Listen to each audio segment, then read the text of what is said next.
As you could probably see, there was a lot of smoke coming off of here when I was adjusting it. Well, I was able to adjust the other side with the motor running.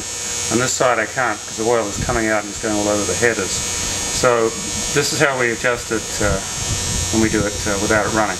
This valve is fully down. I'm looking on the front of the harmonic balancer. It's one exact revolution all the way around.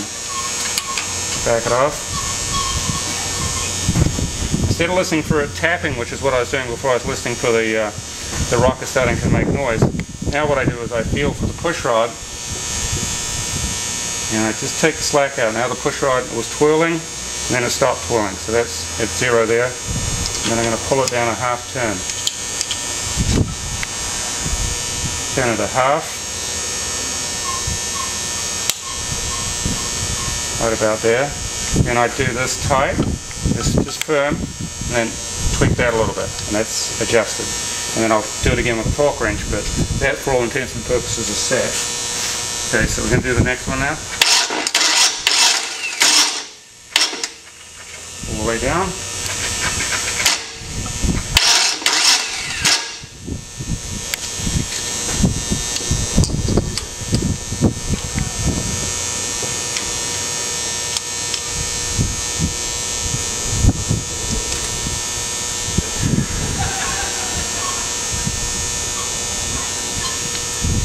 Hot. Okay, I found that when I've run I set them before the engine's run, and after it's run, I usually have to put about this much more on it, so about that much more from where it was set before, but it will still stay close enough that it would have been okay.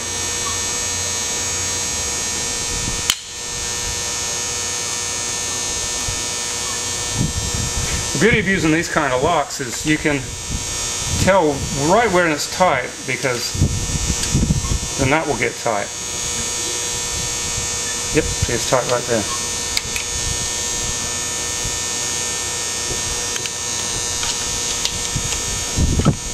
Half turn, lock, lock.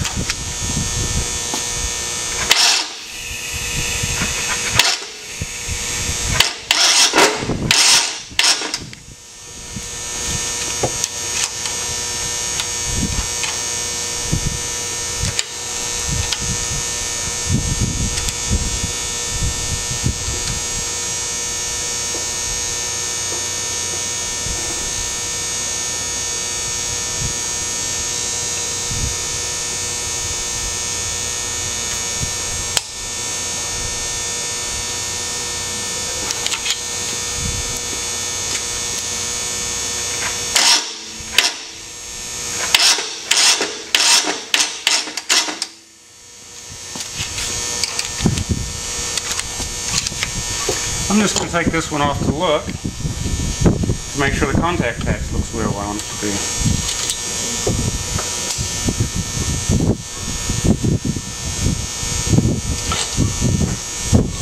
Right in the center.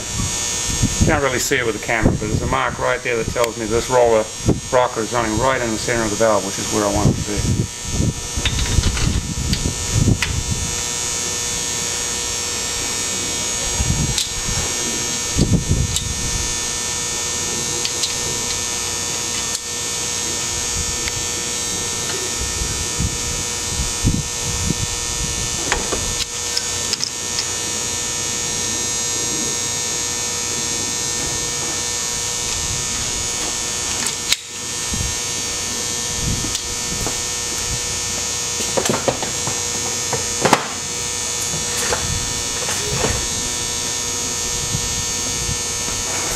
This is set to 25 foot-pounds.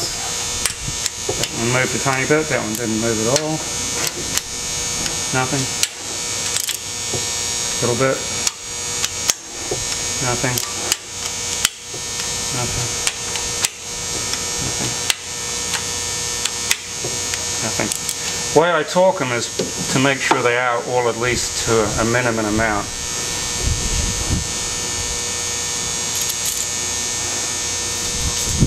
Wiping the oil off the gasket rail.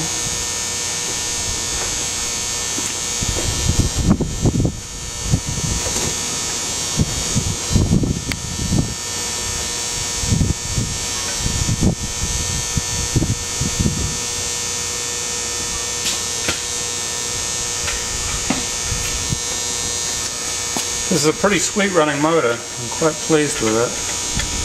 You never know what you're going to get when you build a motor, just how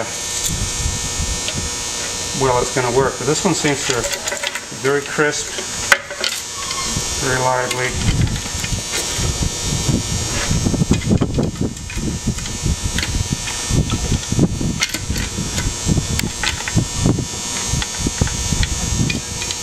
I've used stainless steel bolts throughout, except on the water pump. I couldn't get all the right lengths for the water pump, and you may have to change some because there's probably brackets that will need to use those bolts in the front, and when you put the bracket on there they may turn out to be too short, so you may be able to take them off your old motor, or you're going to have to find some other bolts. There's no way for me to know which bolts you're going to use for brackets.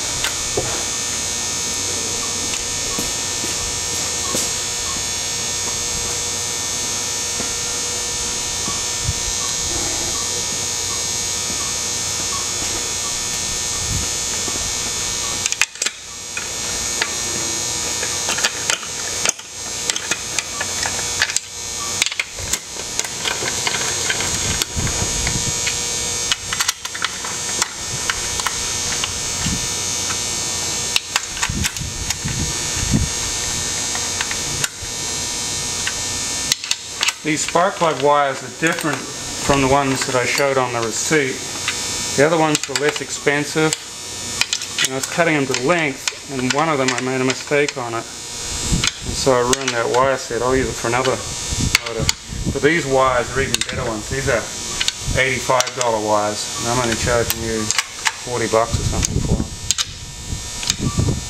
I tried to do the best I could with the price on this motor, but everything just keeps adding up and up and up. And as it is, I think you got, I would normally sell this motor for about $1,000 more than I sold it today.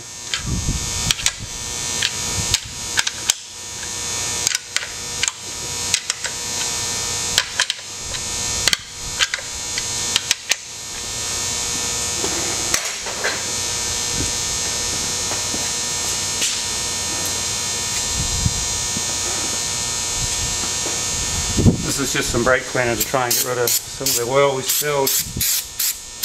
Doesn't hurt the paint. Don't want to use carburetor cleaner.